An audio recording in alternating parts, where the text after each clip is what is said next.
This episode of the show, ESV, is rated PG.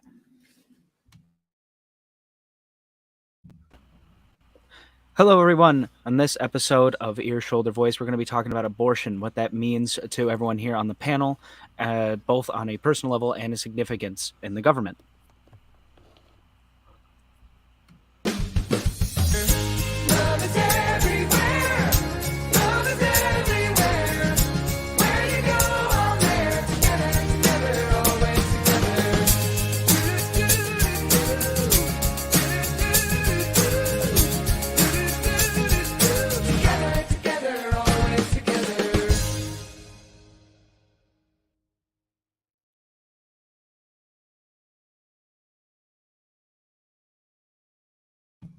Good evening, everyone. Thanks for coming on tonight. I am your temporary host of the evening, Jay. Today's episode is Life Aborted, and we're going to be talking about a significant topic of what it means, what abortion means, both to everyone here on the panel, what that means to them personally, what that means to them significantly, as well as what it means with government involvement. Should they be involved? Should they not? And we're going to figure out tonight.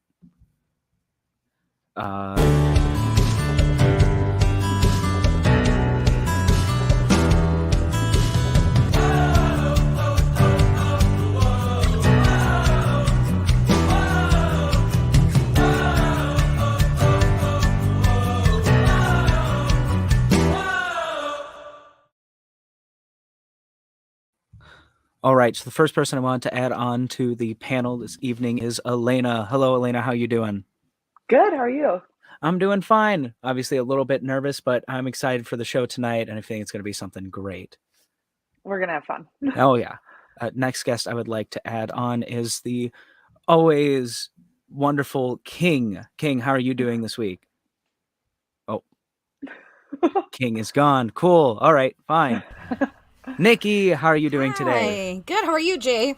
I'm doing all right. I'm excited to get into the topic that we're having today. Yeah, me too. I think it's going to be a tough one, but we'll get through it. We'll get through it. We will get through it this week. Right. All right. And finally, welcome back, King.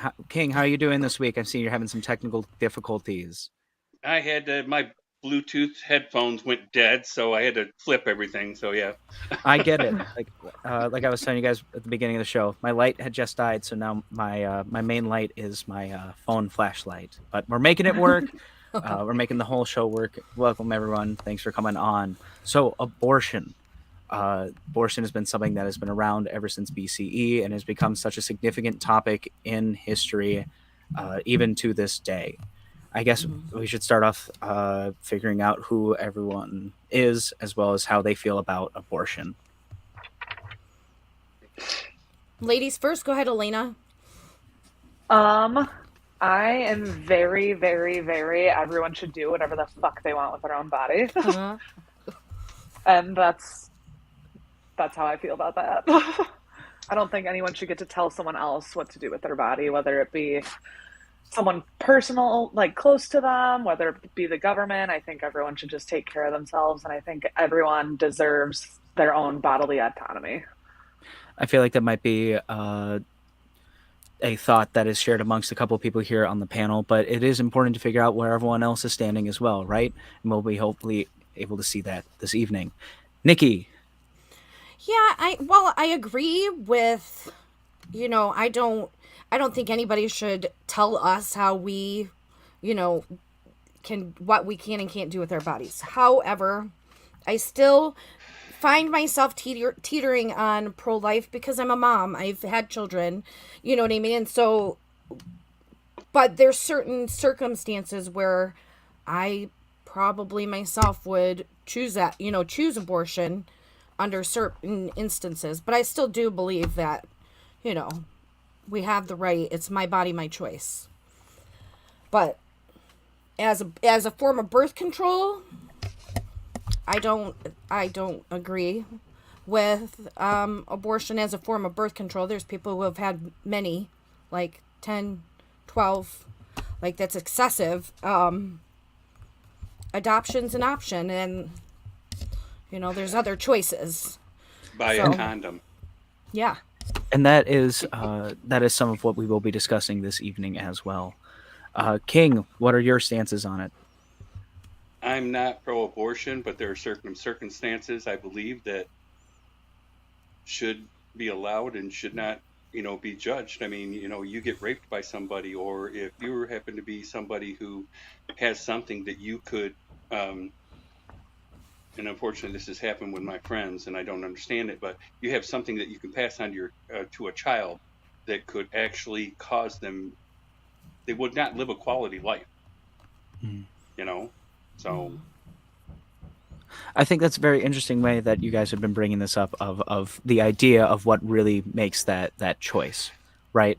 The idea of making it as a birth control, as to really who has that say. The idea of this of it being something natural or something that is my body, my choice. Let's take a look really quick into the comments and see what some people are seeing. I see that our lovely Keith over at Ear Shoulder Voice makes a great comment here of my body, my choice gets on my nerves. The baby is not just yours. That's an interesting topic about that too. Usually that would mean that there's two people involved in that kind of process, right? And what they think about it.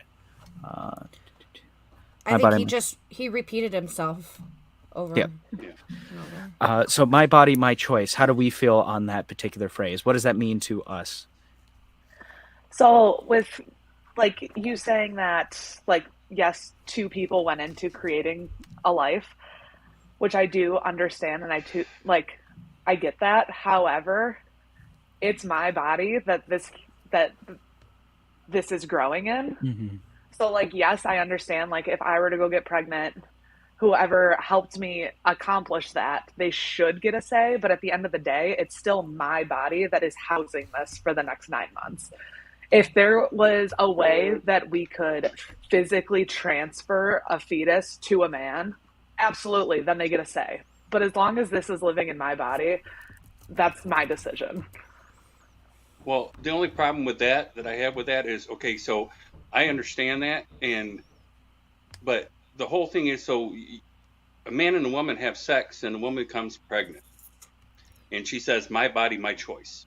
All right, I can understand that they think about that, but you know what? If that woman has that child, the man has no choice in whether he is the father or not at that point in time, and whether he has to pay child support and do whatever he has to for that child. And the reason I'm saying that is because it's not always the man says, "Hey, I want you to have the baby." Sometimes he says, "I don't want you to have the baby," counting on Mm-hmm. point, time, and circumstances and stuff. But see, when a child is born, a man has no choice, and that's not fair. I understand what you're saying. However, that's just like, so for me, bodily autonomy is more important, and I feel like it should be more important to people than financial situations. So, like, I should get a choice whether I want to put my body through that. However, men have an option to not get someone pregnant. Women have an option to not get pregnant in a lot of cases. I'm not talking about rape right now, but in other cases where everything was consensual, everyone has an option to prevent pregnancy. So, like, if I was a man and I did not want to have a child, I would not be having sex without a condom ever. You know what I And mean? that now the new thing is they found out that condoms are only 86% effective. They also just started making a men's birth control pill. The first one went through trials, and they vetoed it because it had the exact same side effects as a women's hormonal birth control, and they decided that men couldn't take those side effects. They weren't strong enough to take Mhm. those side effects. So I feel like until no, like, that's literally why the project was vetoed with the men's hormonal birth control. They said men could not take all of the side effects that went along with it. Well, I think Interesting. let's take a look at the comments really quick here. It says from Keith, options aren't 100%, meaning like how King was saying here that condoms only prevent about 80%. And I think that's something that's very interesting. I think that's something that becomes very important with this discussion here with abortion and the idea of safe sex and what kind of risks still exist even when you are being safe about that. He says, so if accidents happen, who gets a choice? What happens in that sort of circumstance then? would you guys say? Like, is that something that is worth being discussed with both parties, or is that something that purely has to be chosen by the person who is pregnant? I think in a consensual situation, if you are to the point that you are having consensual sex, whether you're in a partnership or just casual, you should be able to be adult enough to say, okay, we use preventative measures, because there's like spermicides, there's Plan B for the morning after pill, there's other choices, but for whatever reason, those choices sometimes it's just God's will. I don't know like how else to justify certain instances, but you should be Right, adult nothing's 100%. yeah, you should be adult enough to still be able to say, okay, and have an adult conversation. Obviously, I think the man should still have a choice. I know there's plenty of women who probably feel differently, but I think the man should have a choice as much as the woman, or be part of the discussion. Yeah, I definitely think that men should be a part of the discussion. I'm not saying that there should be no discussion. Right. However, at the end of the day, this is living inside of me and not you. Yeah, sure. Well, sure. a question that I have then to the group is then where is that line drawn? Where in that discussion then is that choice still lifted upon just the one person, right? The person that's pregnant. How far does the person that you've had that sex with, how far do they get to be in part of that kind of choice with you then at the end of the day? Because if it's going to be in this idea of having that kind of conversation, is it something where it's going to be looked at both views of it, or just really how both people are feeling? And if you got to look at is it a one night stand? Mm-hmm. Was it someone who you're in love with, and stuff like that too. I mean, I'm 58 years old. I grew up in the 80s. I'm figuring that a couple of you probably weren't even born when I was growing up, and one of you was just a little baby. And back then, all kinds of stuff went on. Yeah. All right. It was different. All right. And you have different situations. And so, like, I worked at the bars all my life. Keith already knows all this story. I know he's still listening. I had sex with a lot of women. And I had women who showed up at the bar while I was working the door, and it was their first time coming into the bar. And of course, they hung around to the end of the night, and I go home, or I go with them and whatever, and have sex with them. And I've had women come back and tell me, "Oh, I'm pregnant. I'm getting rid of the baby because I didn't tell you I'm married." Ooh. Stuff like that. And the thing is, it all depends on what the hell is going on in your situation. If the man is someone you love, if you're not out screwing around, if you love the woman and you want to talk to the woman about it and everything like that. I mean, I'm not trying to knock a lean on anything that she says, but the whole thing comes down to the whole fact with me still in my head is a woman's going to make the choice, and the man has to bear everything after the fact because he didn't get allowed to make the choice with her, which unfortunately that's only two people. So it's one against one. Yeah. Right. It's one against one. So it's hard to have a defining factor when it's one against one. That's why I said everyone should have threesomes all the time. That way there's a third person in there. And Of course. very much I guess really I- comment. I had to throw it in there. So, Well, I think it's also interesting that you bring that up, Bill, the idea of it being one-to-one, right? But a lot of times that's not the case. Sometimes family gets involved. Sometimes friends get involved. And unfortunately, that's usually when the even now- fights start. That's usually when the fights start. If you can talk to, your significant other or whoever it is about it, and just have those two people talking about it. And again, still, it's 1-to-1, and the lady is going to be able to make the decision because it is her body. So Right. in those Your family gets instances, involved, your friends get involved. There's usually fights, arguments, and stuff turns into stupid shit really quick. when the conversation is had, and maybe the guy says one thing and the woman says the other, how is the decision made? Like, at the end of the day, is it still ultimately, do you think it still ultimately comes down to it's the woman's choice? And if so, if it's her choice to have the child, should there be something in place for a man who they went through all the appropriate steps, and he said whether it was because he just didn't want children, or it was a one night stand, or he was whatever the circumstance. How is he withdrawn from responsibility then if we bring it down to it's the woman's choice, so we'll let her make a choice, but if she chooses to keep it, now the guy's kind of like, now I'm screwed for another 18 years. There are situations like that, and there is an option for the father to sign over their rights, because with paying child support, that comes with visitation. So there are situations where the mother will agree to. No, that's a thing where the mother can agree to have the father sign over his rights, no child support and no visitation. That father is now no longer. There is certain how often that happens? Stipulations in Michigan, 2.5% of the time. Yes, because there are certain stipulations. That's nothing. If the mother was on any type of state assistance, Medicaid, food stamps, during that pregnancy for that child, the dad is going to automatically be footed the bill.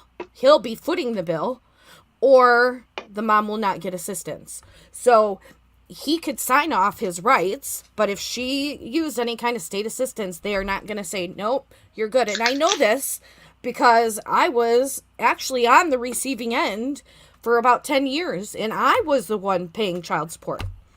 So, not that my rights were terminated, not in the circumstance I'm talking about, but I've experienced it that way too. See, and everything goes different ways too, because, and I'm going to tell this, and I hope my daughter's not watching this, and I hope none of my friends are watching this, but I'm going to tell you the people this. So when my daughter was born, it was the first kid I ever had. I knew nothing about nothing. All right. When she was born, I was at the hospital. I cut the umbilical cord and everything like that. I didn't know you're supposed to be standing there and signing the birth certificate. I had to take my daughter's mother's boys back home because they had been at the hospital all night, and her grandmother came and stayed with her. Well, I didn't sign the birth certificate, and my daughter's mother did it on purpose so that she could collect from the state. Even though that I was supporting my daughter, supporting her and paying her rent on her house.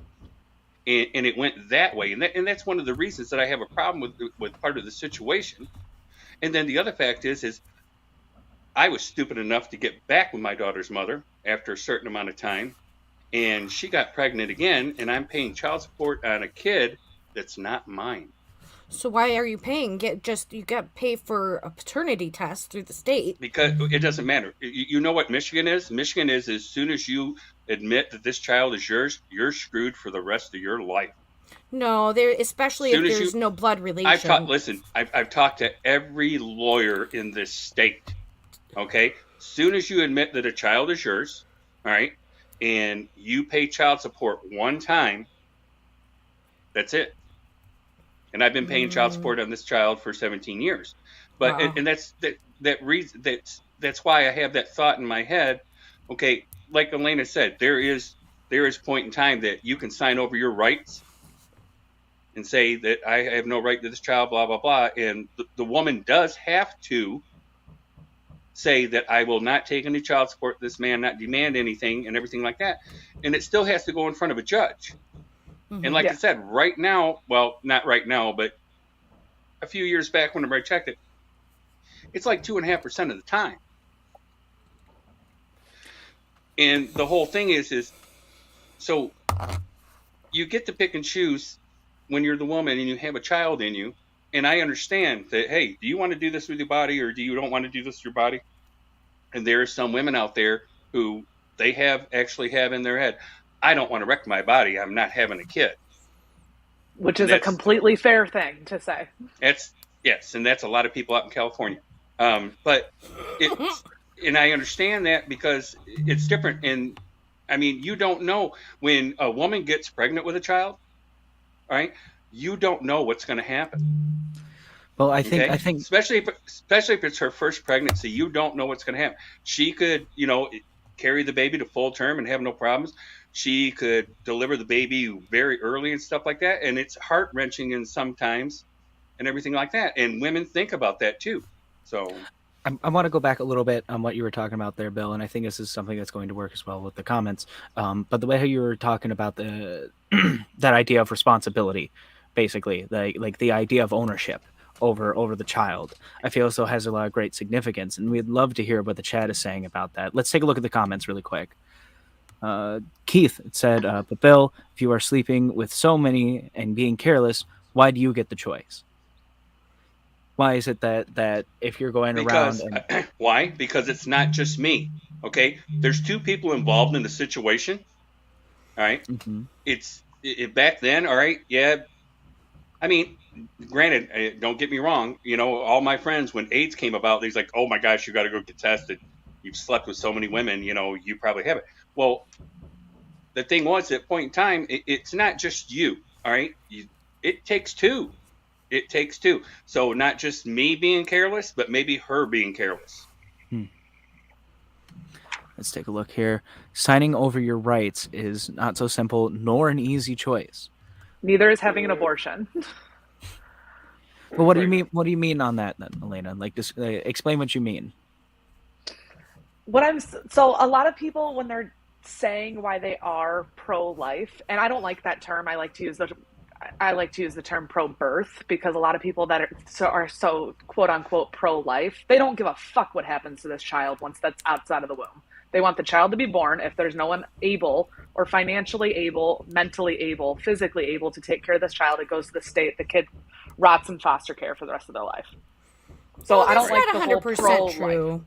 That's not 100% Well, there true are some because there people are that are such like things that. as there are, but there are also such things as open adoption where the birth mother can choose But there's the already parents. too many kids in foster care right now. You're not wrong, but having a child does not always mean they go directly to foster care. There's the option of adoption, and adoption comes with options. Well, I agree with you. However, I don't think that we should be putting babies up for adoption when there's already children, not babies, children who need homes to live in. Right. Well, No, Right. I agree. I agree. and I think that goes back to what we were talking about earlier too, right? The idea of what really is a one-on-one here, because Yeah. no matter what really happens, if you decide to have that child and put that child up for adoption, you have to go through all those types of hoops to make sure that that child does get adopted, even if you care that much. Right. The idea of child support, right? Having even if all parties agree of how they're going to handle it, it has to also be done in front of a judge and jury of their peers. Cause it causes a whole lot more than just the idea of it being two people. The further you go down, Right. but I would love to hear what everyone here is thinking. With the viewers, we'd love to hear what you're saying. Keith has another comment here. I agree with Nikki. That might have been something earlier on. It was. Yeah, it was earlier. Elena is right, but signing over the rights is equal to someone telling you to get an abortion. People act like the opposing choice is the easier one. Right. No, and I'm not saying that that's an easy choice. It's a big choice, and it's a lot of thought needs to go into that. Just like having an abortion does. Any direction you go Yeah, you go is a it's big a thought. big decision because both decisions, having an abortion or being the father and signing over your rights, those are things that you cannot take back. Right. Now it's So also both of those things are big, is just what I'm right. saying. And it's such a big decision when it comes to the abortion side. While some women may choose that as their choice, I think there should still be a time frame. I don't think women, like they are doing right now, going in just days before giving birth. That's not happening though. That's 1% people get an abortion in their third trimester. And of that 1%, 0.01% they're doing it and it doesn't have anything related to their health. Does that make sense the way I just said that? I mean, sure, yeah. Okay. Like they don't have health issues. Well, here, Right. let's take a look and see what else has been saying in the comments. Brandon says, anyone who says just put it up for adoption, who hasn't actually adopted, can get off their high horse. Not a direction accusation, but but across the board. Yeah, and you see that happening all the time where there's so many people outside of Planned Parenthoods protesting abortion. And you walk up to them and you go, how many children have you adopted? They're like, oh, I have 3 of my own. It's like, well, how many have you adopted? None. Oh, okay. So you're not fixing the problem either then. Does anyone Someone here? needs to take care of these kids. We need to stop pumping kids into the world and forcing people to have children who either cannot take care of them or don't want to, because if they don't want to, the kid's not going to grow up with a happy life. I have a question. All right, so this is a general question in area, and I'm asking this because I'm pretty sure that Elena is probably somewhere around my daughter's age. All right, has your, and I'm asking everyone, has your ideas on abortion changed over your lifetime? Mine haven't. Nope. And why is that? I think that's a really great point that you bring up there too, Bill. Like, it feels as though, as well, when you come into the world, that everyone already has that kind of like decision made in there, right? Mm-hmm. Pro life or pro birth. Mm-hmm. It's what you're taught. It's what you're done. It's like, all right, so my family is in Kentucky and they're in the Bible Belt. Okay, you can't go 3/4 of a mile down there in Western Kentucky without finding a church. Mm-hmm. All right. Right, but what about for those? There's no one down there that is pro-abortion. All right, it's what it is. But the house I'm sitting in right now, I moved into 50 years ago. I was 9 years old. I walked down the street, and at the other end of the block, great big white house. Had a 12-foot fence in the backyard so you couldn't climb out, whatever, no one knew what was going on. These people had pictures of aborted fetuses on their front door.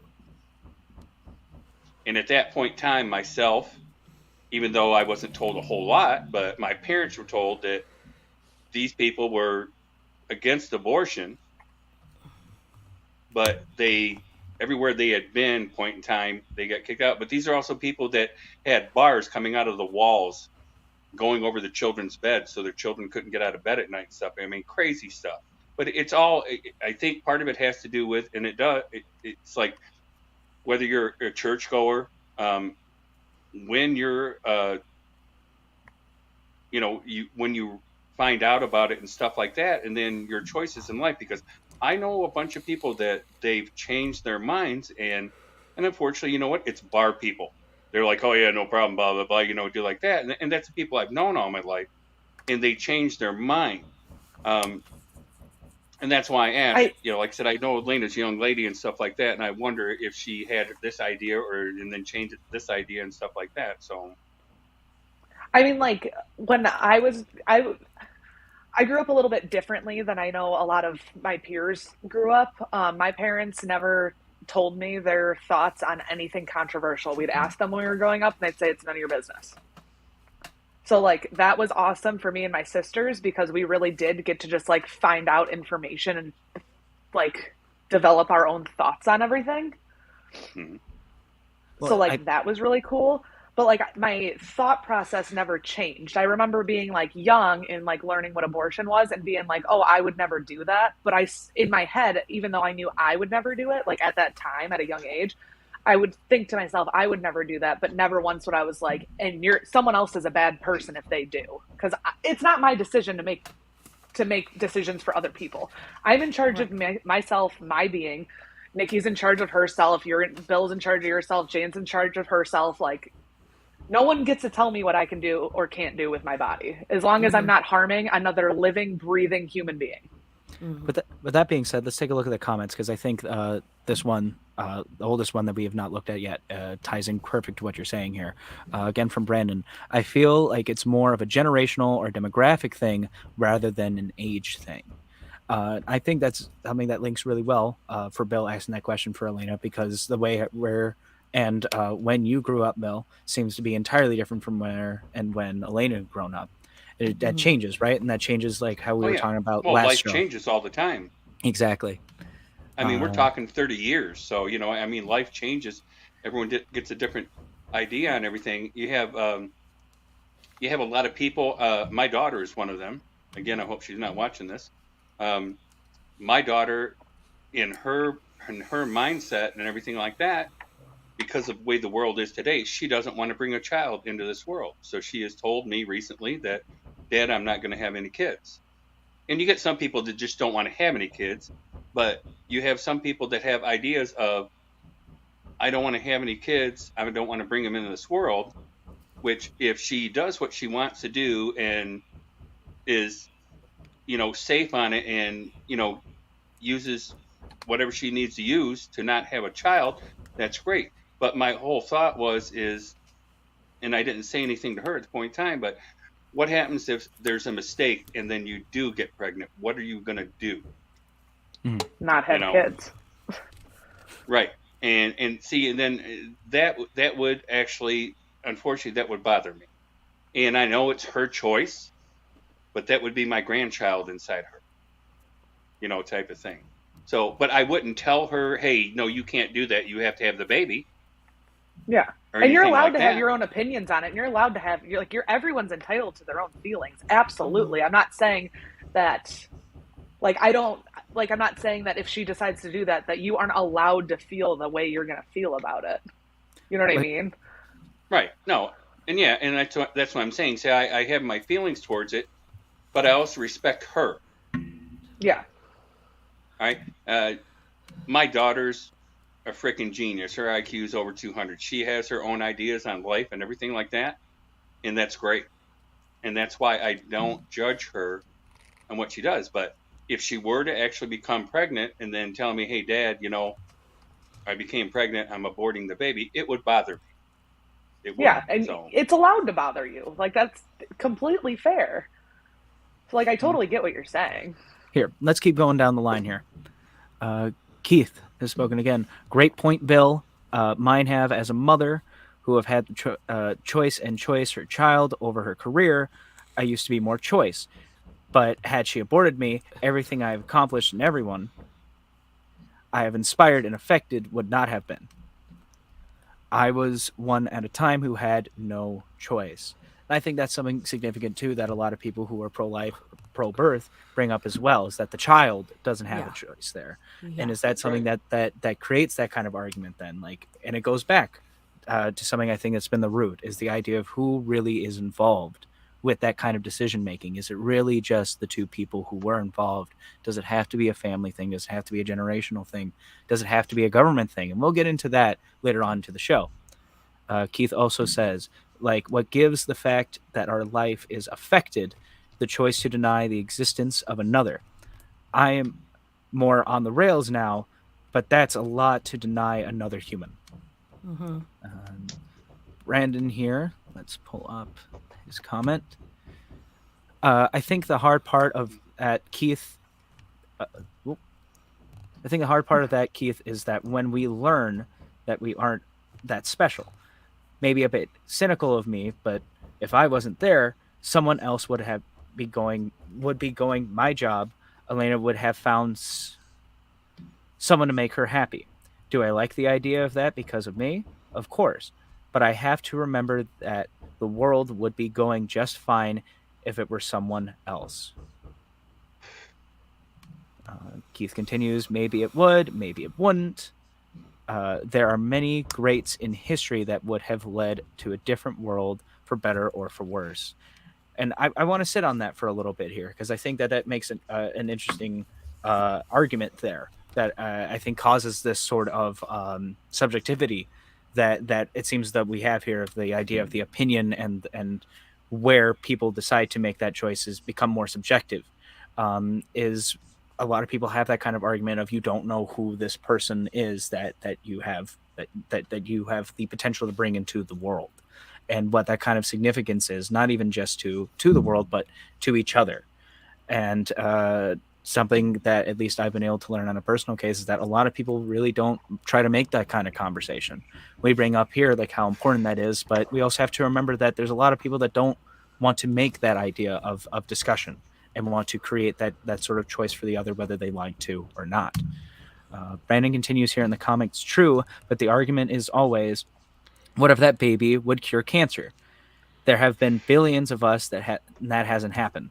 Odds are the baby will ride a desk and die like us all. An infant having a choice would stick their finger in a light socket. So I guess that's a fair enough point as well.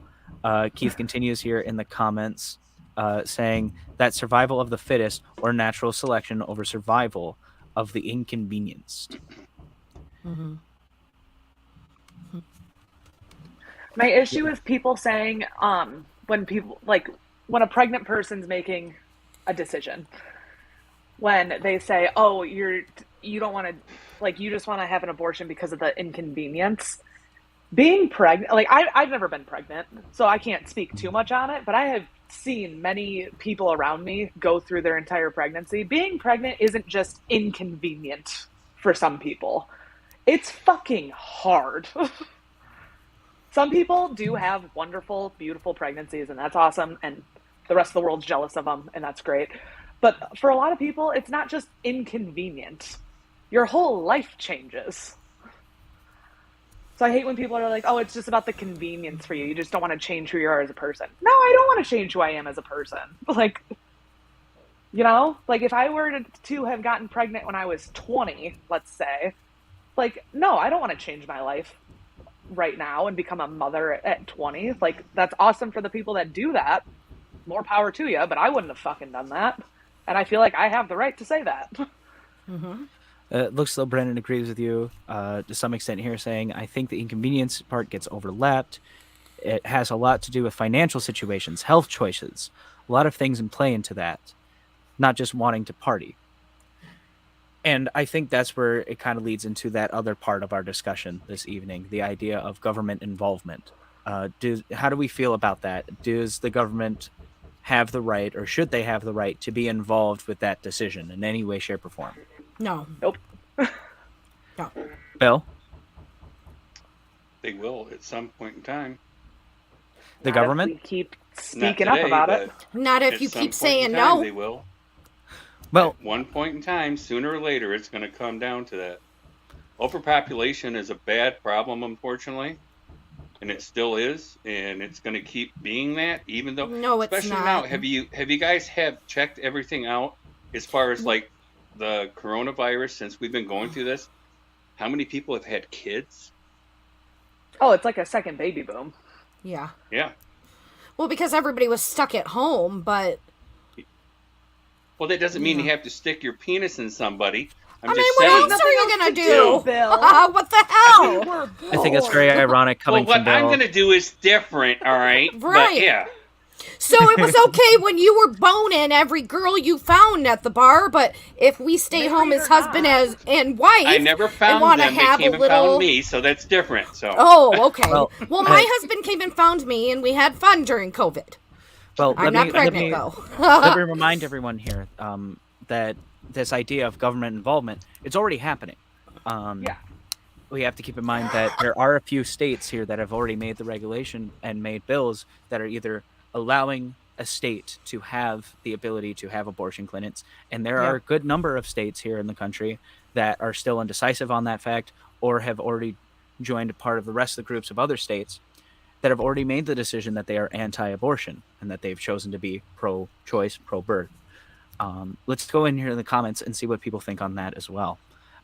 Keith responds to Brandon's comment of, but still, in most cases, an inconvenient and hard portion of your life. My point is more the aspect does not enter many people's decision making.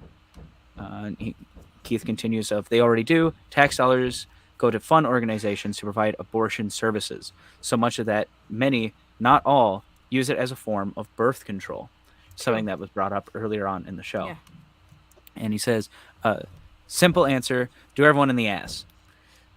That's fair. You know what? That's fair. I've yet to meet anyone who has gotten pregnant from doing that, especially around COVID. This is so vulgar, but as a teenage girl, my stepdad would tell us, because he lived in a house full of girls, he would tell us, you can't get pregnant from giving a blowjob. I swear to God. I was going to say that earlier. I said the whole thing would be solved if women just suck dick more. So, but I didn't want to offend anyone. So. No, and like what you're saying doesn't offend me. The mentality offends me because I'm not getting off giving you a blowjob. Right. That's why. This is true, and that's why I didn't say it. Okay, It's sex such a is supposed to manly be comment. something that both people enjoy and everything like that. So. He says truth, Nikki. I truly believe that a lot of different states are putting a ban on abortion right now for misogynist reasons. I fully believe that if men were the ones that got pregnant and carry babies, you could get an abortion at the Jiffy Lube. I think that this is a war on women. I don't think it's a war I think it's a war on women, like in general. I shouldn't say women. I think it's a war on uterus owners. But why do you think that? What makes you feel so that it has to be, especially something like that, as a war? What do you mean by that? I mean that let's take, I think it's Tennessee right now. They're trying to pass a law into place where they're taking away the age requirements to get married at the same time that they're banning abortion. And I feel like that a lot has to do with old men seeking out, because a lot of people, because we brought up generational differences earlier. Mm-hmm. There's a big thing with young millennials and Gen Zers right now that they don't want to have children because the world is overpopulated. Climate change is going on right now. My grandkids probably will never live if the world falls in the same pattern it's going right now. And I feel like they're doing that because then they can convince these young women, like not women, young girls, to marry someone, carry out their children while these people are children, like 12, 13, 14. I feel like that's what's going to start happening. So you're talking about cults now. Are you talking about handmaids where they birth the children for the families, or? Yeah, basically, because why else would Tennessee be trying to take away age restrictions on getting married? Because in the South, they believe if they're young enough to bleed, they're young enough to breed. And I know that's disgusting, but that's how it is in the South. That, Nikki? I don't think it's in the South. What's Just also so in the South? It's the fucking Bible Belt. It's another situation where we're creating laws based on the fucking Bible that most people don't even fucking believe in. Yeah. Just so you know, way back in the, in the 50s, all right, people Before down women south, had any rights. people down south that wanted to get married that were underage, and I'm talking about my Aunt Jane, who was 15 years old. They came to Chicago and Ohio and Michigan to get married because there was no age limit at that point in time. Correct, but Kentucky they were doing and Tennessee that because had at the that age point in limits. time, Kentucky and Tennessee had the age limits, and you had to be old enough at that point in time. You had to go north to get married. But Bill, at that point in time, women didn't have any fucking rights. Women couldn't even have a bank account by themselves. That's why they wanted to get married, so they could have a bank account. I don't mean do shit. Right, but I'm just saying, you were talking about the Bible Belt and down south and stuff, and I'm saying at that point in time, you had to come north. You had to come north to get married. I think let's try to keep it closer onto the main topic. Not that what you guys are saying is not important by any means, but we want to make sure that we stay on track, right? Let's go and take a look at some comments here that have been piling up, because we have quite a few. Brandon, that's the main conversation with Elena and I. Would having a baby be hard? Yeah, but the main part of holding off is because we can't afford it. We don't have the room. Elena wants to start her career. If she got pregnant tomorrow, it would be a hard conversation about if we could go through with it. Brandon continues, I struggled as a child with a mom that had me at a really young age. I don't want to help bring a kid into the world unless I can secure a good lifestyle. Looks as though Brandon had, or Keith had some things to say after that to Brandon. That's the thought process of most should have. Then if something were to happen, you would be making a stronger, more educated decision. I don't think it's wrong to have an abortion. He continues, but I know many people, including myself, who are glad you are here, that even being young, they did a great job. Brandon continues, I know, not really arguing with you, just putting it out there. But I think that goes into a great tie as well, right? The idea of age restriction. And that seems to be something very important for marriage, but nothing very important to the idea of what a child should do if they become pregnant.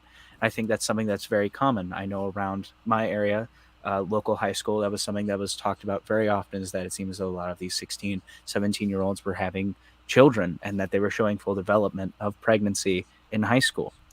And if I can bring this conversation up to the group, then, since we are well aware that the government has a lot to do with how state legislature looks upon how important it is to look at abortion, whether that it becomes something banned in the state or something open for those to decide whether or not to have the abortion. I guess the question that I have then is where does that limit come then for underage? Why does it seem as though that's not something that's talked about very often, or rather, not something that's talked about very often, but something that becomes such a concern to people only for that given time? What do you?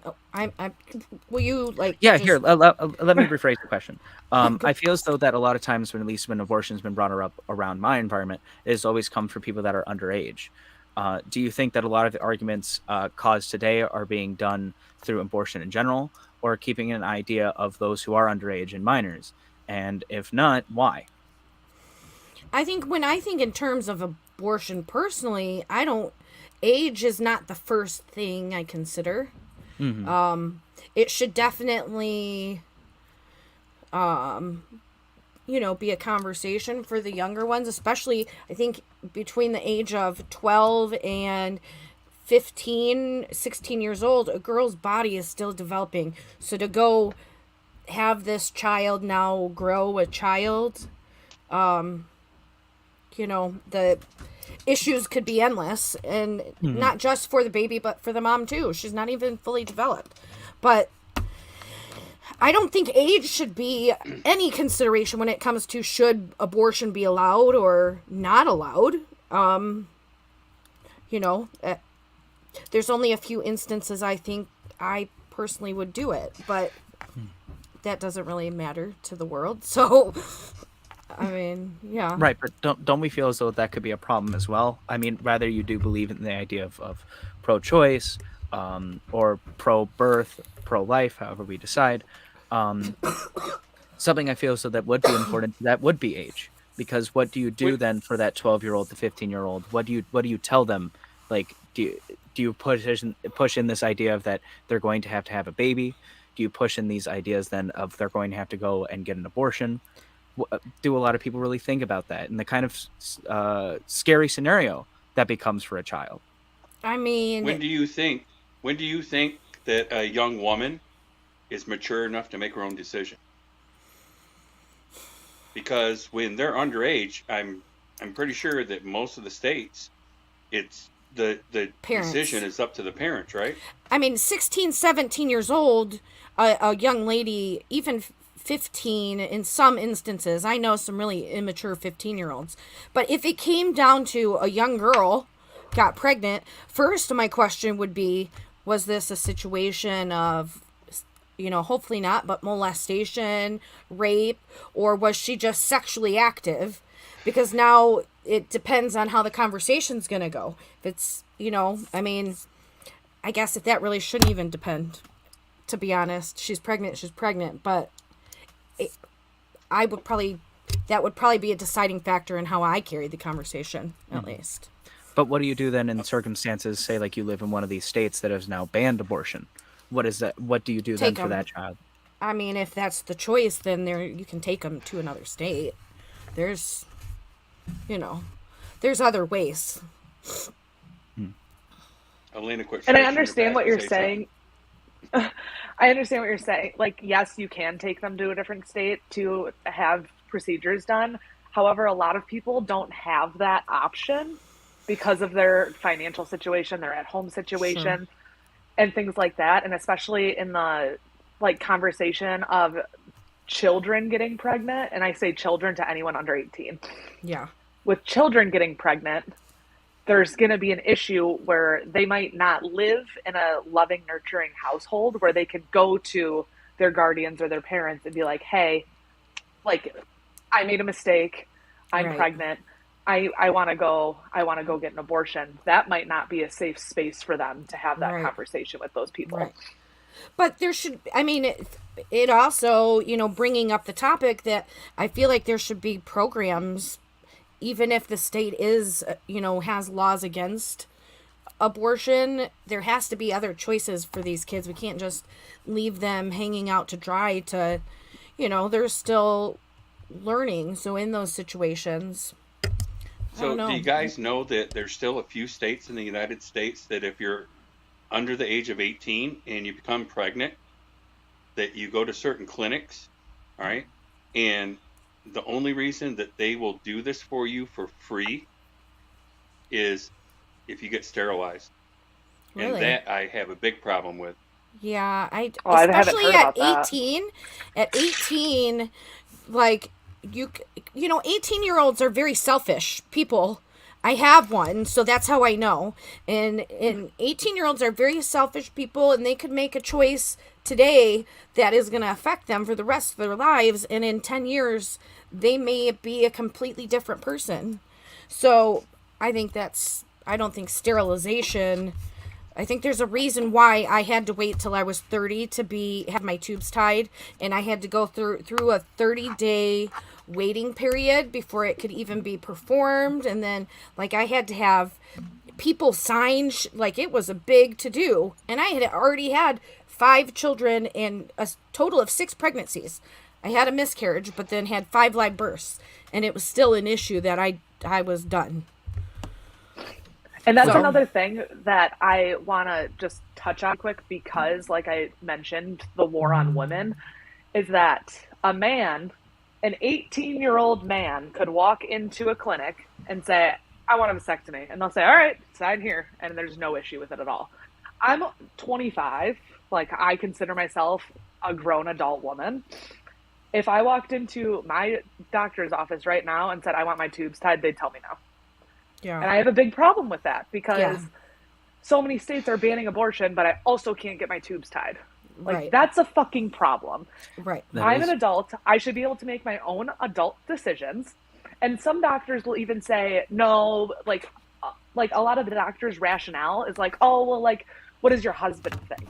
My husband's Yeah. not the one carrying the fucking baby. My husband, Yeah. like, no. If my husband wants to have a child and I do not, my husband can go find someone that wants to have a child and he can marry them. Right. So Well, here- I'm just going to ask a question because I don't know this one. So, Elena, if you wanted to go get your tubes tied, they would not do that for you? Correct. Because you're Most how old? doctors- Why? 25. Because she's Because under my husband 30. might want a child. And she's under 30 and she has not given birth yet. That's why. Yep. But a Here. man, an 18-year-old man, could walk in and get a vasectomy, and there will be no questions asked. Here you go. Back. Right. And I think we would all agree that we would like to hear what some of your guys' thoughts are in the comments about that as well. But in the meantime, let's get to those comments because we have quite a few piled up now. Keith, from earlier, I definitely do think something should be done to limit abortions. That could stop a lot of people's arguments on the topic. Weed out those who use it to get a get out of jail free card. Brandon, my cousin got pregnant at 15 and my family completely fell in line to support them. Aunts and uncles moved closer to help. A lot of kids don't get that kind of support. And I think that's something That's that we have true. to remember too while we're talking about this.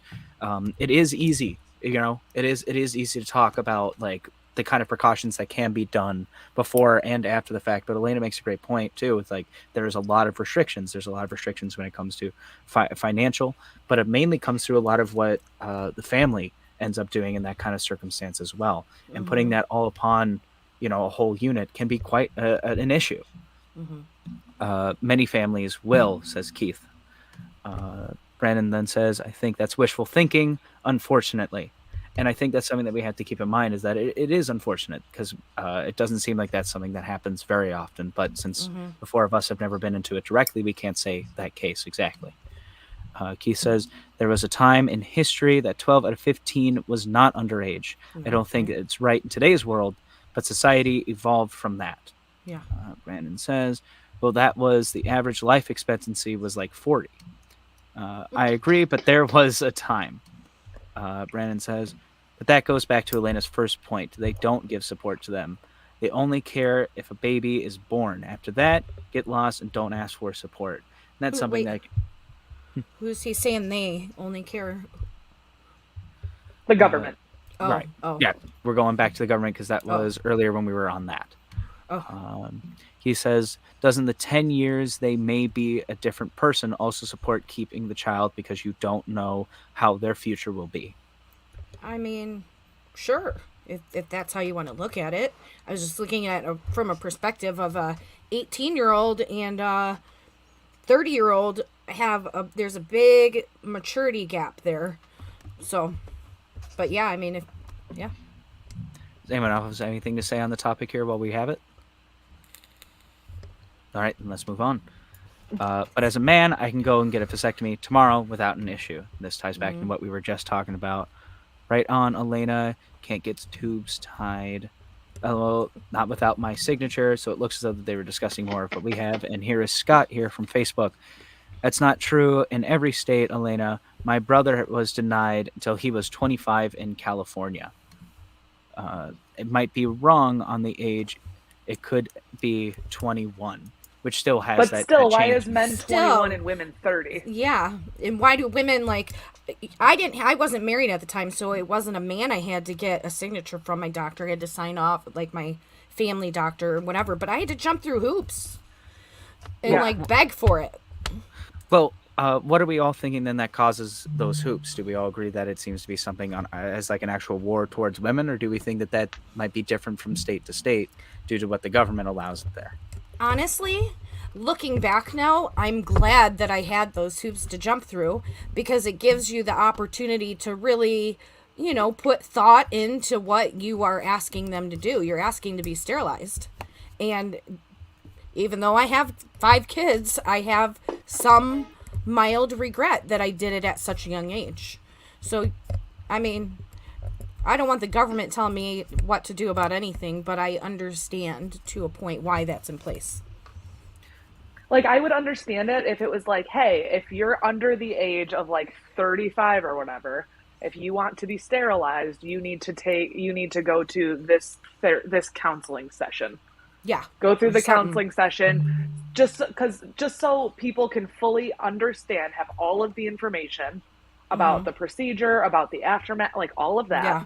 Yeah. Then it should still be okay. I want to do it right now. Right. Well, if I'm 18 or if I'm 50, it should be the same. Right.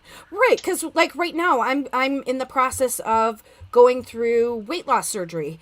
I had to have a psychological evaluation to decide that I did not want to be considered overweight again. However, I didn't do no kind of psychological evaluation to make the choice that I never wanted to birth children again. So there should be some kind of, if you're going to, I agree with you. And I agree even like in the terms of, sorry, go ahead, Bill. Go ahead, Elena. It's all right. Like I think it's the same with like going and getting an abortion. Like that's a procedure that you can't take back. Yeah. I don't think there should be any government involvement in making your decision in any state ever. I think that's fucking disgusting. But I agree, if the government feels the need that they need to get involved in some aspect, then yes, you should have to go to a counseling session with a therapist and a doctor, and just so you have all of the information. Mm-hmm. So then, because why do we? I feel like a lot of these decisions are based on, like, not a lot of them, but in some cases, people spur of the moment sterilization. Yeah, it's spur of the moment, and they don't know all of the information because our school system sucks teaching sex ed. Right. The only thing I was going to say is, you were talking about you have to be this old to do this and do that and stuff like that. So guys get a vasectomy, right? It's probably because younger age, because it's reversible. Well, it's reversible for women too, but very costly. Not in the same way, and it is very much more dangerous than a guy getting his vasectomy You're right. reversed. Yeah, you are very right. Yep, it is. But I don't need my doctor telling me yes, like no, or like I don't need my doctor making lifelong decisions for me. Right. Is what I'm saying. Those are my decisions to be made.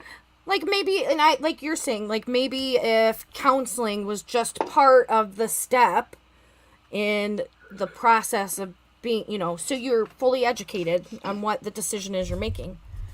Right, and I don't think that counselor should have to clear you. Like, I don't think No. that counselor should get the option to say, okay, she's good, or no, Right. this isn't Right. happening. I Right. just think that the counselor would be great to give you all of the information that you might need Yes. going into one of those procedures. Absolutely. Absolutely.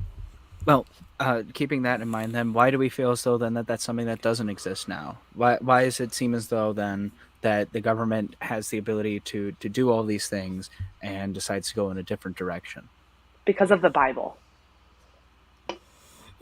Anyone want to weigh on that?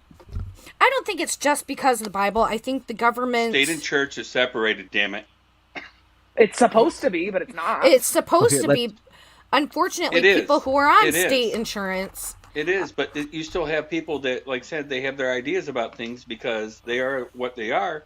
But state and church is separated. If you want to argue about it, you can go at it, and it goes into, like I said, if you talk to your state reps and everything like that. Like I said, it is separated, but it still has viable push on everything that you do and everything that's said. So. No, but I say it's not separated because in these states that are putting a ban on abortion, in every single one of these lawmakers, that like any single one of these lawmakers, what comes out of their mouth mentions Jesus or the Bible, which, like, first of all is fucked up because it's supposed to be separated and it's not. Some people don't believe in that.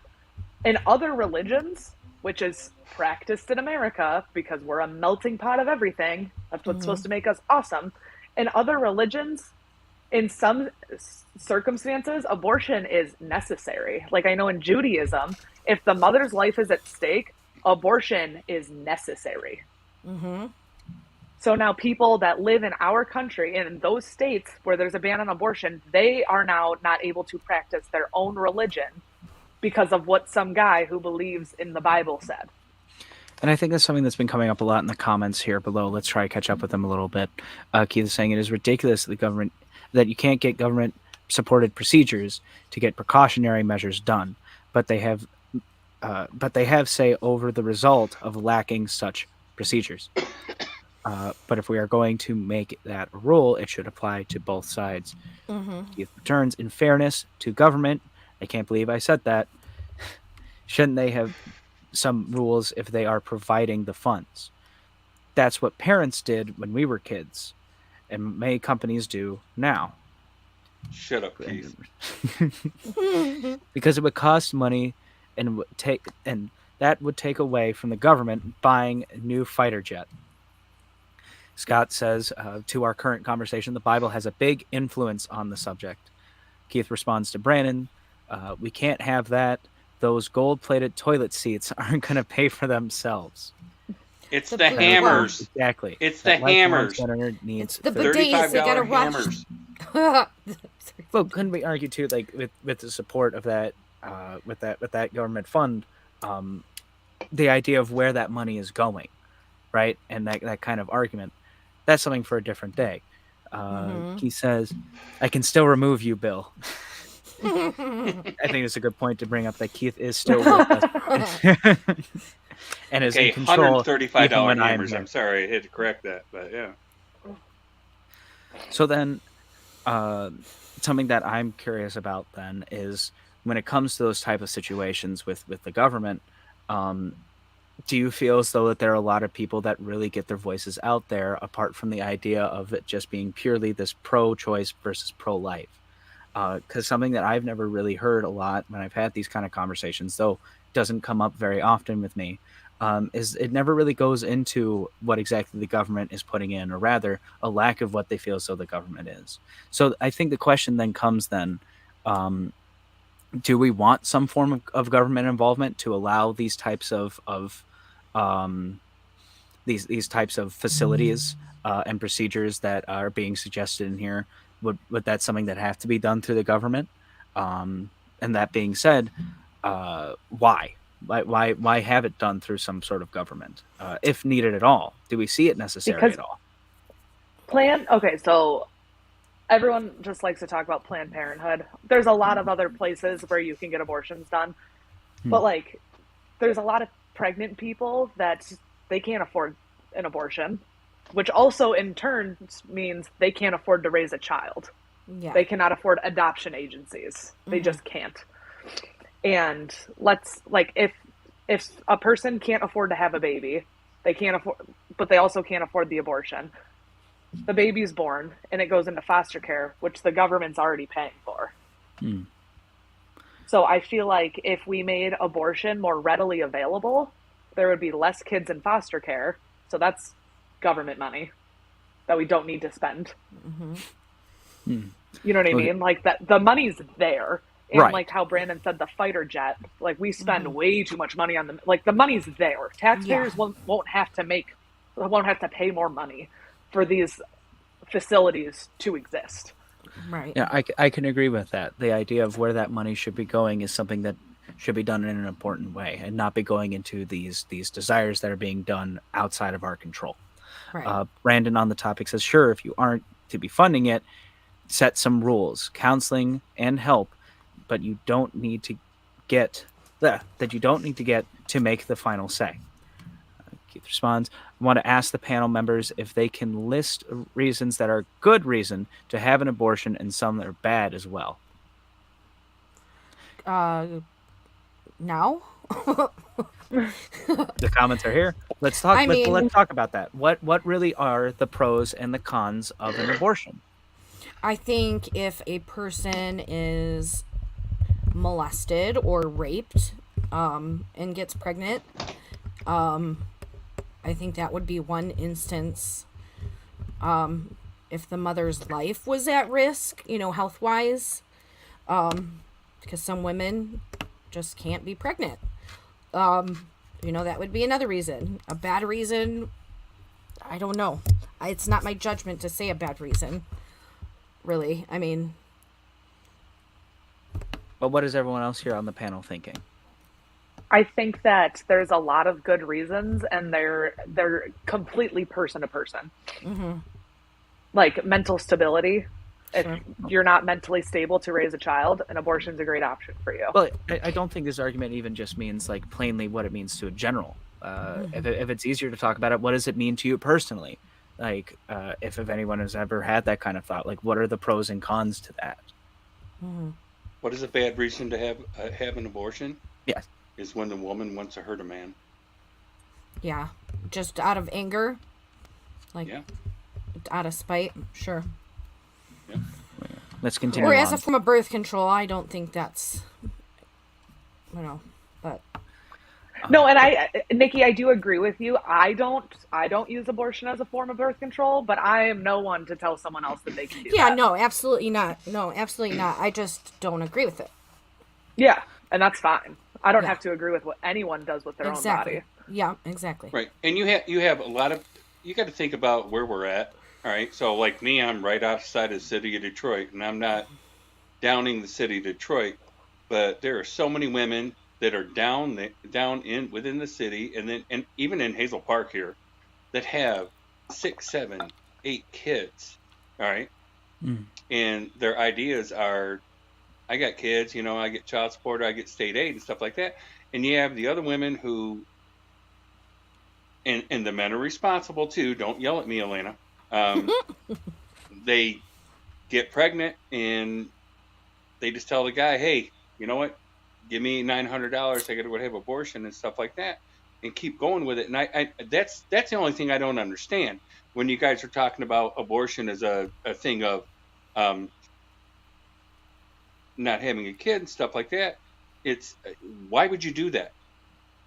Why would you do that? I understand that if something happens and you need to not have a child at a point in time, but why would you keep doing it over and over and over? Just like Nikki said earlier, so many people there, and I know women, unfortunately, that have had multiple abortions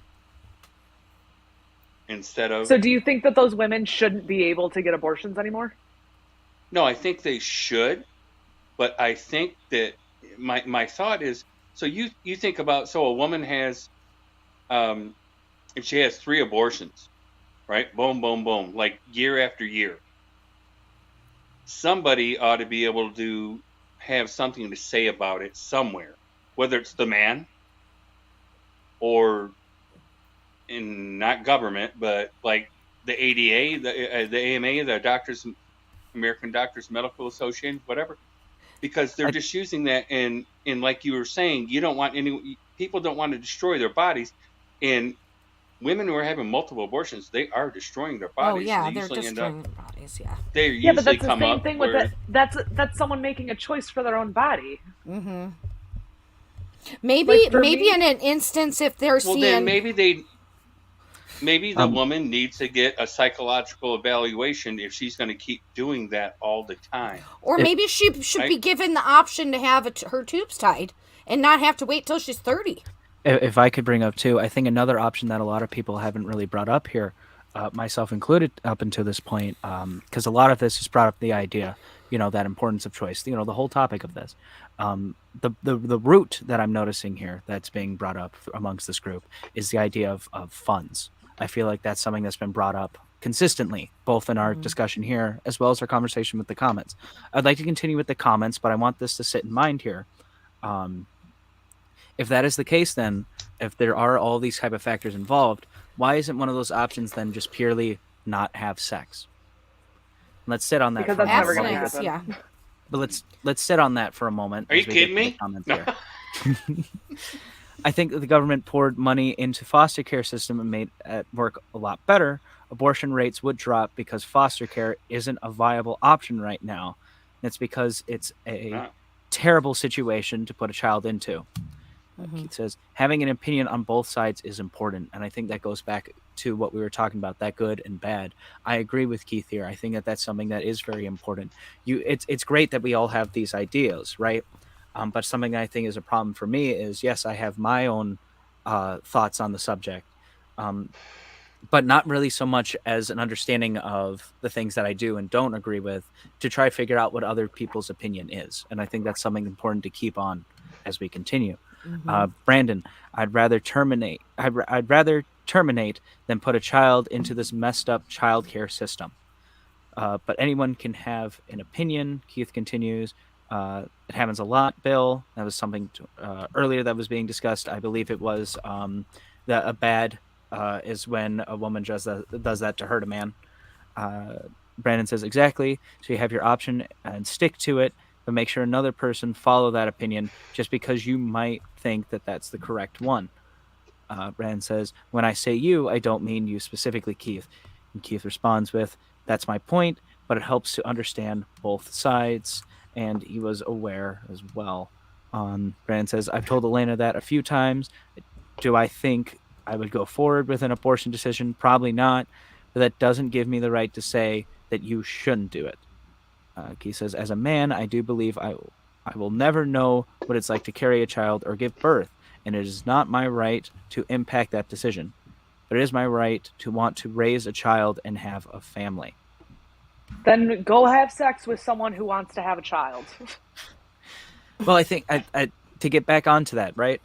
And it kind of goes into, at least for me, this opinion or this example that Bill had brought up as well. This idea of a person who has gone multiple times to get an abortion. To me, I feel as though that there is some sort of problem with that. It's clear that you're not someone who wants to have a child, but in that kind of circumstance, then why is it that people still feel as though that they should have the right to have sex and probably doing it so in a non-safe environment? The most 100% preventative way of getting an STD, of getting pregnant, anything along those lines is simply not having sex. Absolutely. Yep. That's and you're correct by saying that. However, we know as a society that an abstinence-only education system doesn't fucking work. It actually teaching kids to be abstinent actually creates more unplanned pregnancies and more STDs because they don't know anything about how to be safe. I think there might be a bit of misinterpretation when I'm saying it. I'm not saying that it has to be something taught or put upon children, but I feel as though a lot of argument that's being based is not coming from the fact that a lot of people have these kind of thoughts towards it. Why is it that people are still committing those acts even after the fact if they've already gone through that type of scenario? Right. Because humans are never going to stop having sex. That's just... Primates are not going to stop having sex. And we are a primate, and it is what it is. Well, here, let's continue on then with the comments. Brandon says that comes down to finding a partner with shared goals. Finding someone, if you want to have a family, find someone who wants a family. Keith says Jane is right. It is an option. In today's world, it's not likely, but people act like they did nothing and are not at fault. Scott says, I really think that there should be a way to put certain restrictions on it other than medical or a tragic situation. Like, I understand accidents happen, condoms don't work 100% of the time. We are human. The restrictions being towards women using it as birth control. He says, as you said, Elena, sometimes it happens unexpectedly. Pregnancy is an STD with an 18-year-old with an 18-year treatment process. Brandon says, don't come after me. That was a joke. Hot up there. Well, then that goes into another situation, right? If everyone has these type of beliefs of pro-choice, pro-life, or rather pro-life, pro-birth, then why isn't there a lot of work being done then for foster care, do we think? Because it's pro-birth, not pro-life. Foster care is such a fucking racket, unfortunately, right now. So it's in because Michigan the government right now, doesn't give a fuck what happens to the child. You foster they just a care child, that the child and was I born. think it's $1,840 a month you get for fostering a child now. Mm-hmm. The foster care system. Sorry, Bill. And it's actually supposed to go up because of we've had the COVID and everything like that. And actually, I believe that they were saying it was going to go up. So the state pays that. Mm-hmm. So $1,840 a month someone's getting, and you got so many people that have 5, 6, 7 people that they're kids that they're fostering. And they're treating like shit. How much attention do you think those kids get? Nothing. The foster care system is very crooked and manipulated. It's a money basis. Like, I could go on and on. I'd probably switch us into conspiracy theory show. Like, I could just like talk all day about it. The system is fucked. It's not what it should be. Conspiracy theory coming up later. I know. All right then. Well, no, like I think something that's interesting for me being the host in this conversation was admittedly I was a bit nervous about being a host for tonight's show, both because of the fact I didn't have a lot of preparation for it, but also in the fact of what this particular topic means, both to us here in the panel, as well as what it means out in the world. It's something that I don't have a lot of thought in because I know at the end of the day, at least for me, I biologically can't have a child. And it's something where it causes an issue. I feel as though that's something that has brought in a lot of, I think, a lot of positive to the show because I've been able to really sit here and mediate and listen to these points. But I still feel as though that there's a little bit that we could get into deeper, especially going back to that previous comment that Keith had said.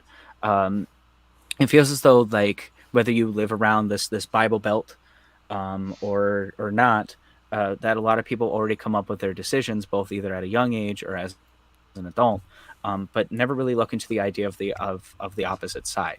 And that's something that I don't feel as though only exists specifically for abortion, but I feel as though it's something that fits exactly with abortion. And that's why I would say that I don't know much about it, because I don't feel as though a lot of people talk about the idea of what it means to be on the other side of that.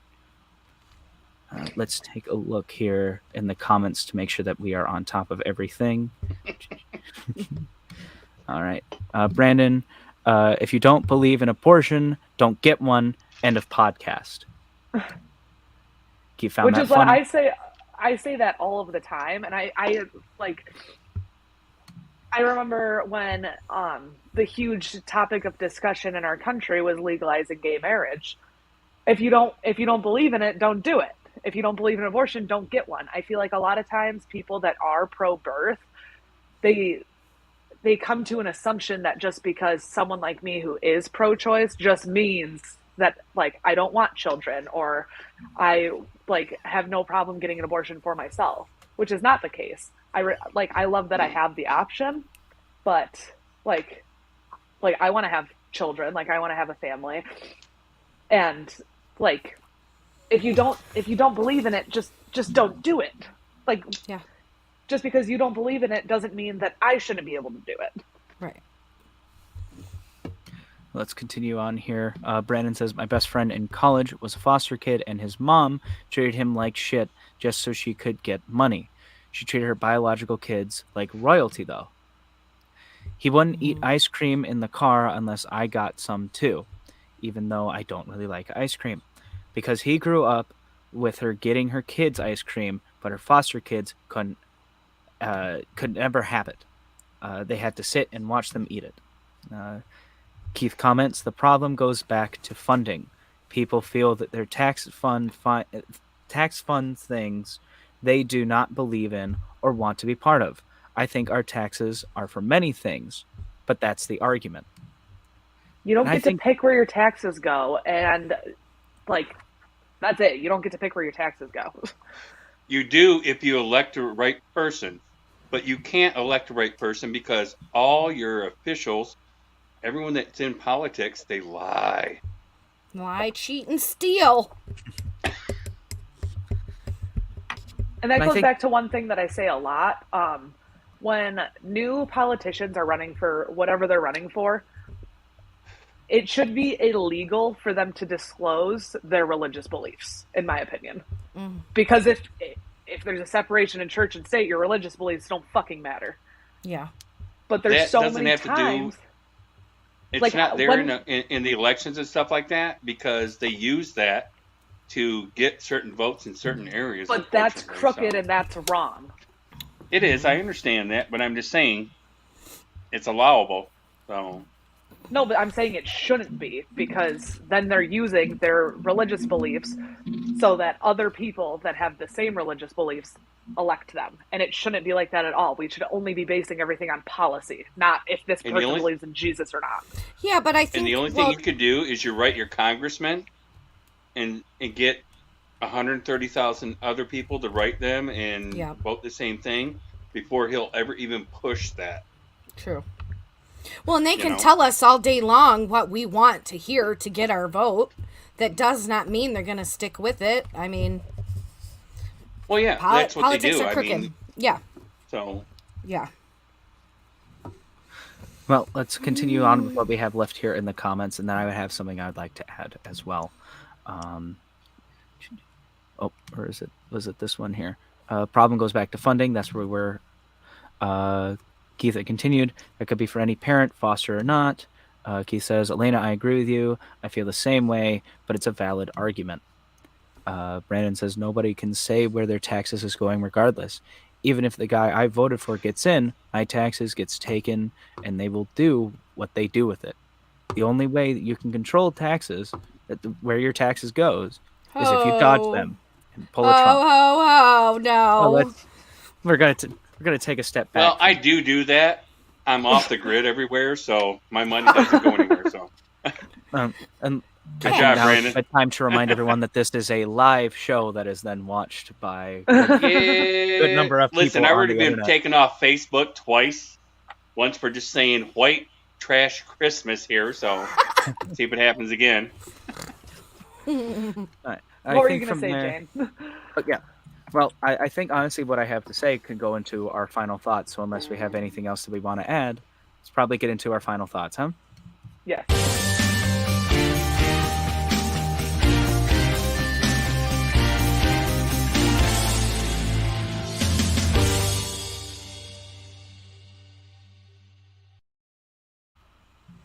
I think something that we learned today was very important.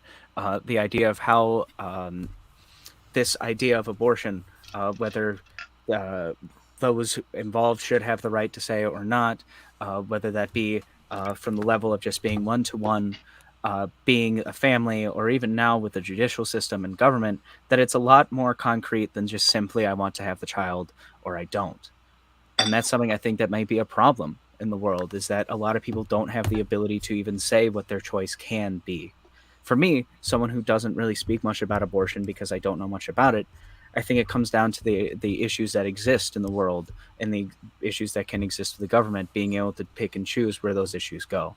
I think we can all agree that if a child is born and then put into a situation like, say, adoption, that it is important that that child gets the chance, just like the rest of us, to live a life that they want to lead. And the way how it's being handled right now, that's not the case. let's take a look here at our next show, which will be coming out on every Sunday and Wednesday at 7 p.m. This next week's show is I Am Broken and You Broke Me. And that week, we're going to be discussing about the understanding of someone feeling lost, someone feeling broken at a point of turmoil, to a point where they're trying to pick up the pieces that are being left behind by them, and understanding what that is and what that looks like to them. And then, of course, every Sunday at 7 p.m., we have our own open forum. We'll have a smoke, have a drink, and just talk about things that are going on in the world and what you guys bring up, which brings me into the point here of reaching out to the show. Contact us at any time, both when we are on the air and when we are not. We're more than happy to talk with you and go further into discussion. And as always, feel free to like, share, follow, and subscribe either through YouTube, Twitch, Twitter, Instagram, wherever you can be able to find your shoulder voice. I want to thank everyone that was here today. Elena, you had a lot to say, and I think that shows because you were really looking forward to doing this show. And I think we can all agree that we were happy for you to be on here today. Thank you so much. I'm happy you're my host today. It's definitely been a surreal experience, especially since I haven't been here very long. But I want to be able to make it not just without you, but for everyone else here. So thank you for giving me that chance. Nikki, I really appreciated everything that you were saying into the comments, especially with my first show being on here. You didn't have a lot to say, which doesn't negate the reason why you didn't have much to say. But I think it showed how strong you feel about this particular issue. And I would also say that it felt as though that you were able to speak not just specifically on one side, but you had a lot to say on both parts with it. Yeah, absolutely. Bill, I want to say that it was an honor to have you on the show as well, because you also had a lot to say here on an opposition. But it was something very enjoyable. I just want to say that, you know what, I respect everyone's ideas and everyone's thoughts on this panel and anyone that chimed in. And I also want to say that after the Broken show, everyone needs to chime in because we're going to talk about the sex show after that. So, so everyone get prepared for that. But he's going to bark in on that in a minute, so I wait for him to show up. But yeah. But I appreciate you saying that, though, Bill, and I think that's something that's very important to keep and remember for the show. Well, you got to give respect to people. All right, Elena has her own ideas, and Nikki has her own ideas and stuff like that, and that's fine. It's opinions. Yeah, doesn't matter. It's opinions. It's what it is. It's opinions. And a lot of people that, talk about different stuff and everything like that, they try to push your opinion on you and get in your face and stuff like that. But here we just talk about it and everyone chimes in about it, and it's great. And I think that's something very beautiful about this, where you really don't see that everywhere, because it's true. A lot of people don't look at it in the way that you're saying here, but I think that's something that shows the importance of what this show does. I want to thank everyone here for being on the show. I want to thank everyone at home as well as on the panel for giving me a chance here to host. As you can see, I'm not nearly as charismatic as how Keith can be on here, but I do want to thank you for giving me the chance today as well. And I hope to see you all again later on this week. Yay, thanks, Jay. You did a good job today. Thank you. When you're alone and feeling down, and you're 10 feet underground, when you're so deep you're about to drown, when you're in the lost and found, 'cause heartaches only last a day. Ooh, but your heart will never fade away.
he's back. Yeah, that'll kick that cold.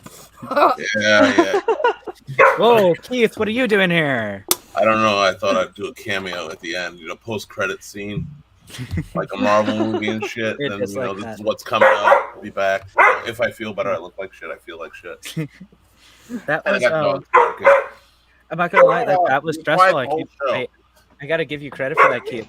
Like you've the fact that you do this all the time, like it is something else, because that was really stressful. But I wanna take a second though, guys. Like that was really something else. Like I got to really sit in the passenger seat this time, not even just in the sakes of because last week, or last show, like I got to talk a lot, but it really is something that I'm not super knowledgeable on. So hearing everyone's thoughts on it.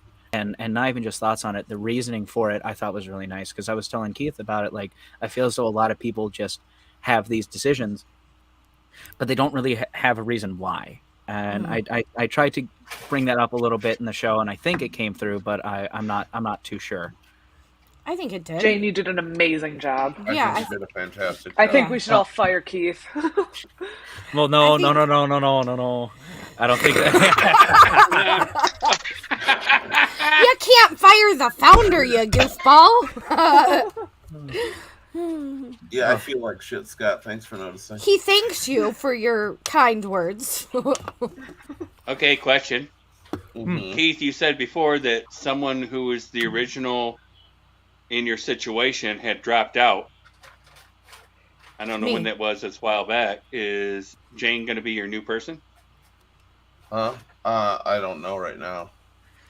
I mean, The availability really matters Mhm. of the original 4, but that dropout is next to you now. She's no longer dropped out. I was the dropout.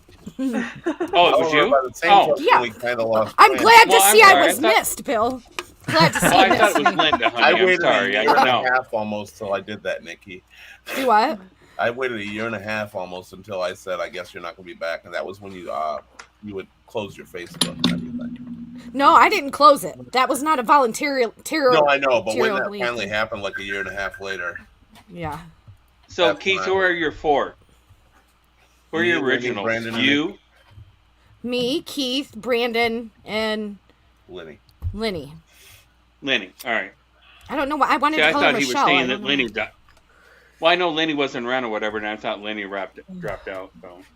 I mean, like, I'm more willing to do more stuff like this again. I felt a little unprepared just because we only got me to come on just like a couple hours before the show.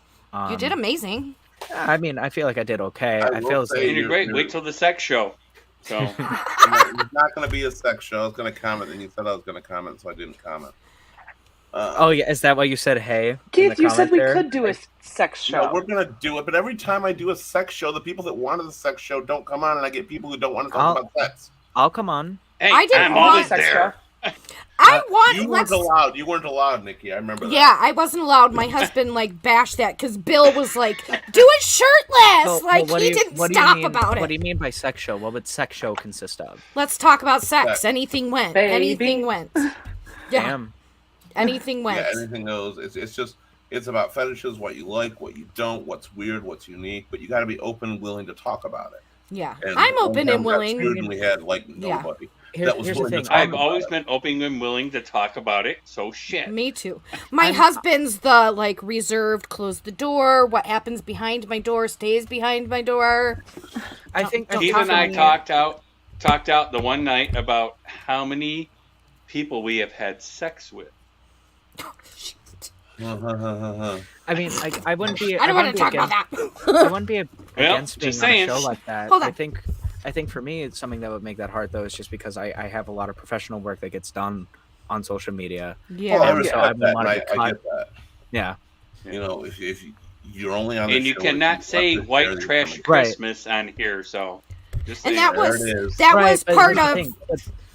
that was part of my husband's argument was it's not just the four of you talking. There's people like my family could see it, or your family, or your kids, or But you can also be on the show I as think a that's- voice of question more than a Yeah. voice of your personal experience. True. Thank you, And I Scott. think the point of the sex show is that I feel like as a society, we need to talk about sex more openly. yes, I Right. agree. I mean, Like, that's why I want to be on it. yeah, I feel like sex People are should be a too- more open I conversation. tried. That Yeah. first one was a train I mean, wreck. I won't be against it. Like I'm not saying like I've done anything like I don't think warrant enough where I wouldn't get a job or anything like that. But it's just Okay, I got a question. All right. Hmm. So Elena's here, and there was a guy, Brandon, commenting. That's your boyfriend or husband? That's her That's my husband. husband. Okay. So is Brandon that guy that used to be on the panel before, Keith? No, that's Different Brandon Brandon. Funky. Very similar, only 2-letter difference. Yeah. Okay. Well, that's why I was wondering because, Yeah. I mean, I'm watching. I wasn't going to say anything in the middle of everything and stuff. So I was just like, and I know she told me before that he was really tall and the other Brandon wasn't not that tall. So The other Brandon's he's tallish. No, the other Brandon's short. Well, Is compared he? to me, everybody's Everyone's tall tall. to you, Nikki. Yeah. well, you're